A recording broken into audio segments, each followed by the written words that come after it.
बहलूल और दाना। बगदाद का एक शरीफ-उन-नफ्स सौदागर अजीब मुश्किल का शिकार हो गया था। वो बहुत कम मुनाफा पर माल बेचता था, इसलिए शहर में हर दिल अजीज था। एक यहूदी जो उसका कारोबारी रकीब था, जो उससे बहुत हसद किया करता था, वो हमेशा किसी ऐसे मौके की तलाश में रहता था कि उस शरीफ सौदागर को नुकसान पहुंचा सके। वो यहूदी शहर में सूद पर पैसे भी देता था। कुछ मुद्दत गुजरी, उस शरीफ सौदागर को रुपए की ज़रूरत पड़ी। उसने यहूदी से कर्ज मांगा। वो पैसा देने को तैयार हो गया, लेकिन उस पर एक अजीब व गरीब शर्त रख ली।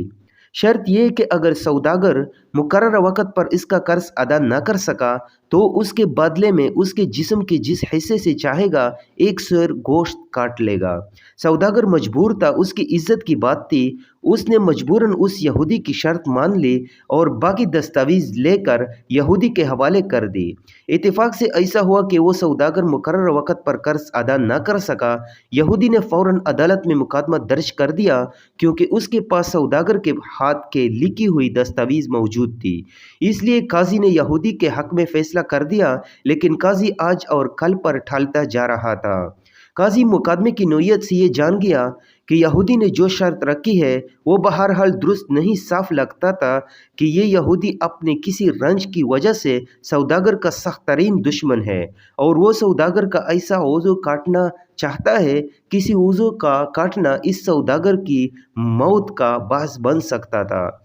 यहूदी हर रोज़ काजी से हुक्म जारी करने का तकाजा करने लगा। काजी बेचारा भी परेशान था।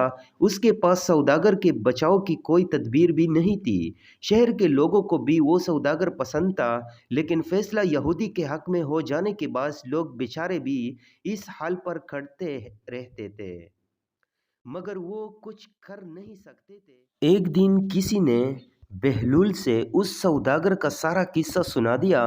बहलूल ने आओ देखा ना तो अपनी गठड़ी उठा के कंधे पर डाली और काजी की अदालत में जा पहुंचा और काजी से बोला, काजी जी, क्या आप मुझे इजाज़त देते हैं कि मैं इंसानियत के नाते उस सौदागर की वकालत करो।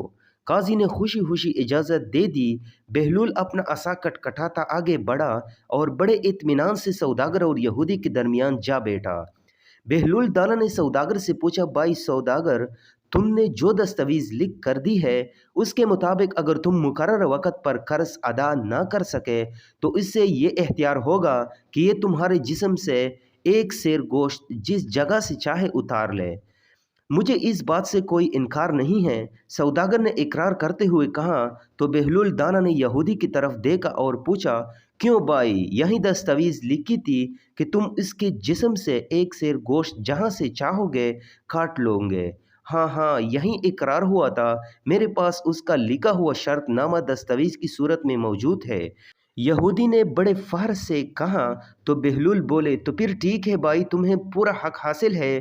तुम सौदागर के जिस्म से एक सेर गोश्त काट लो, जहाँ से भी चाहे वहीं से काट लो, लेकिन इतना ख्याल रखना, शर्त सिर्फ गोश्त की है, वो भी पूरा एक सेर, ना कम ना ज़्यादा, और ये कि इसके जिस्म से खून का एक कतरा ना निकले।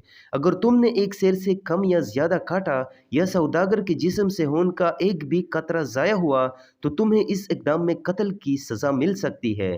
बहलूल दाना का इतना कहना था कि यहूदी का मुँह कुले के कुला रह गया। लोग बहलूल दाना की जहानत पर यहूदी इश इश कर उठे। काजी ने यहूदी से पूछा, क्यों भाई, तुम्हें इस शर्त के साथ सौदागर की जिस्म का एक सेर गोश्त काटना मंजूर है। नहीं, मुझे इस शर्त के साथ गोश्त काटना मंजूर नहीं। यहूदी ने बेचारगी से कहा। तो फिर तुम सिर्फ रकम के हकदार हो, सौदागर तुम्हें फ़कत रकम अदा करेगा। काजी ने हुक्म दिया।